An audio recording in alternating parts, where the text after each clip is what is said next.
عربی زبان کا کیا کہنا، فارسی زبان کا کیا کہنا. ارے تم تو اپنی ماں بولی زبانوں کی حفاظت نہیں کر سکے، ماں بولی زبانوں کی حفاظت نہیں کر سکے. اور ماں بولی زبان ہے کیا، قومی زبان اردو جس کے پیچھے بڑے بڑے جھگڑے ہوئے، بڑے بڑے لوگ قتل ہوئے، یہ قومی زبان اردو ہوگی، قومی زبان اردو ہوگی، اس کی حفاظت بھی آپ سے نہ ہو سکی. صرف دعوے کرتے رہے، ایک دوسرے کا قتل کرتے رہے، ایک دوسرے کا قتل ہوتے دیکھتے رہے، آپ تماشائی بنتے رہے، آپ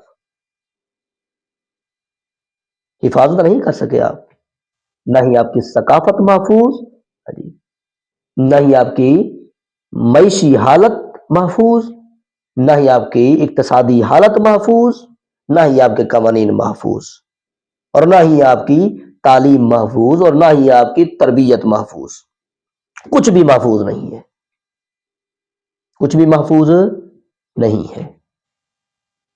تو میں عرض کر رہا تھا ماں بولی کے حوالے سے، زبان کے حوالے سے، اردو زبان تھی قومی زبان، ٹھیک ہے آپ نے عربی کو نہیں رکھا، فارسی کو نہیں رکھا، اردو بھی رکھ لی. اور اردو ہے کیا، وہ فارسی اور ہندی اور عربی اور ترکی زبانوں کا مجموعہ ہے، یہ کوئی مستقل زبان نہیں ہے، ان کا نچوڑ ہے.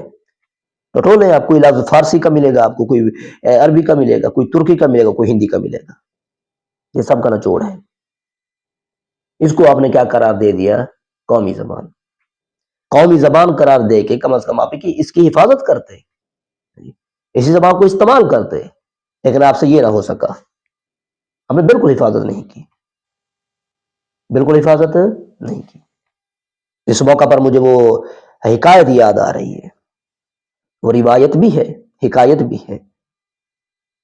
یادوں کی برات کتاب ہے، یادوں کی برات کتاب، جوش ملی آبادی کی. وہ لکھتے ہیں کہ میں ایک مرتبہ پاکستان سے دلی گیا، پاکستان بننے کے بعد پاکستان سے دلی گیا. میری یاری تھی بڑے بڑے لوگوں سے، جواہر لال نہرو سے میری بڑی یاری تھی، ان کی بھی میرے ساتھ بڑی عقیدت تھی، ایک دوسرے کو خوب جانتے تھے، خوب سمجھتے تھے، ہنسی مذاق کی حد تک ایک دوسرے کے ساتھ فری تھے ہم. کہتے ہیں کہ میں دلی گیا، میری ان سے ملاقات ہوئی تو نہرو صاحب کہنے لگے، وہ کہتے ہیں اپنا جوش ملی آبادی کہتے ہیں کہ نہرو صاحب مجھے کہنے لگے کہ جوش یہ ہے تمہارا پاکستان. میں نے کہا کیا ہوا؟ کہنے لگے میں پچھلے دنوں تمہارے پاکستان میں گیا تھا، میرے پاس شیروانی اور پاجامہ تھا جو میں نے پہن رکھا تھا، آپ کے ہاں سارے 100% انگریزی لباس کے اندر تھے، پینٹ شرٹ کے اندر تھے. میں اردو بولتا رہا، وہ میرے ساتھ انگلش میں بات کرتے رہے، اس لیے تم نے پاکستان بنایا تھا. یار تم تو بڑے منافق نکلے. جوش کہتے ہیں ایک تو میرا سر شرمندگی سے نیچے ہونے لگا ان کی باتیں سن کر، کیونکہ میں خود تجربہ کر چکا تھا.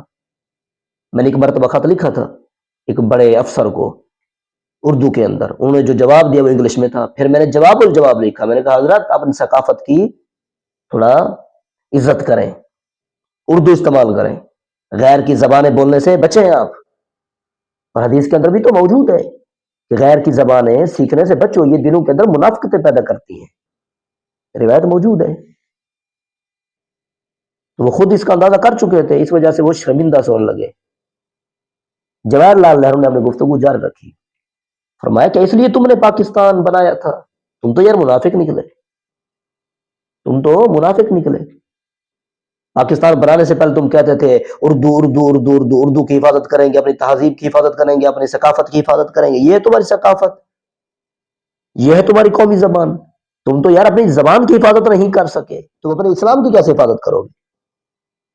جو اس کے میں شرمندہ ہو گیا، میں شرمندہ ہو گیا. اور یقیناً شرمندہ ہونا چاہیے، یقیناً شرمندہ ہونا چاہیے. ایک حریت پسند شخص کے لیے شرمندگی کی باتیں ہیں، شخص کے لیے یہ مشغلہ ہو سکتا ہے یا مشغلہ کی باتیں ہو سکتی ہیں، یا وہ تماشائی بن کر انہیں سن سکتا ہے اور ہنس سکتا ہے. اسے کیا فرق پڑتا ہے؟ وہ غلام جو ہے، اندر ضمیر موجود ہو نا جو اسے للکارے، کہے بھی یہ کیا کر رہے ہو تم، اسے جگائے، وہ کیا کر رہے ہو بھائی تم؟ ضمیر ہی نہیں ہے نا. ضمیر تو ہوتا ہے حریت پسند شخص کے اندر، ضمیر تو ہوتا ہے حریت پسند کا ضمیر.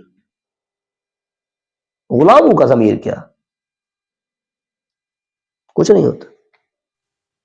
تو فلہذا اپنی تہذیب کی حفاظت کریں، اپنی ثقافت کی حفاظت کریں، اپنی ماں بولی کی کم از کم حفاظت کریں آپ یار.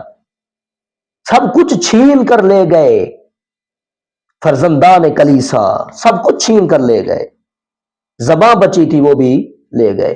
آج ہمارے ہاں کوئی اگر انگلش کے اندر، فرنگی زبان کے اندر کوئی زیادہ لفظ بول لے، ہم اسے بڑا پڑھا لکھا سمجھتے ہیں. اور کوئی عربی بول لے تو وہ مولوی ہے، ان پڑھ ہے، وہ گنوار ہے، وہ جاہل ہے. مطلب جس نے فرنگی ثقافت کو فروغ بخشا ہے، وہ عقل مند بھی ہے، وہ سیانہ بھی ہے، وہ دانا بھی ہے، وہ ترقی یافتہ بھی ہے. جس نے محمد رسول اللہ صلی اللہ علیہ وسلم کی تعلیمات کو اپنایا اور آقا صلی اللہ علیہ وسلم کی تعلیمات کا جو نچوڑ تھا اسے اپنایا، وہ جاہل ہے، وہ بنیاد پرست ہے، وہ غیر ترقی یافتہ ہے، وہ غیر مہذب ہے، وہ گنوار ہے. پتہ نہیں کیا کیا القابات دیے جاتے ہیں.